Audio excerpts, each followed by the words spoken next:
I knew Frederick and Tanya. They came to my church. I used to coach soccer and basketball for the Community Sports League, and that's when I met Frederick and Tanya. He was probably hanging around the lobby, and that was about, oh gosh, maybe 6 years ago. And then my son went to school full-time for kindergarten, and I was looking for some extra work. I was a special needs worker, and it was just the hours weren't really very much at the time. So Frederick asked me to come down and do some volunteering at Liberty.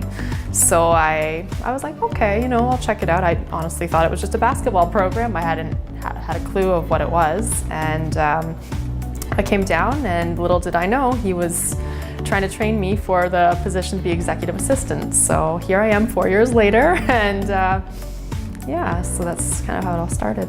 Well, in the beginning, a few years prior to working here, I did actually have a vision that I was going to have some sort of business relationship with Liberty for Youth.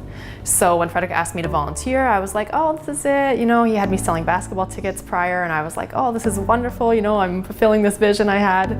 But little did I know, it turned out to be more than that. So that's kind of how it started.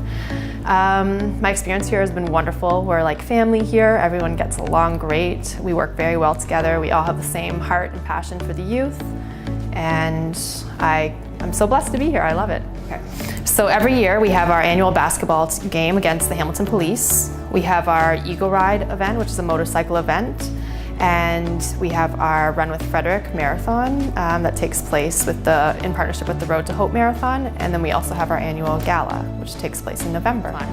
I think in general, what I like most about all the events is because I work behind the scenes, when the actual event takes place, we're seeing the fruition of what we've actually been working on and seeing the lives it's impacting. That's what I really like about events. I love Liberty.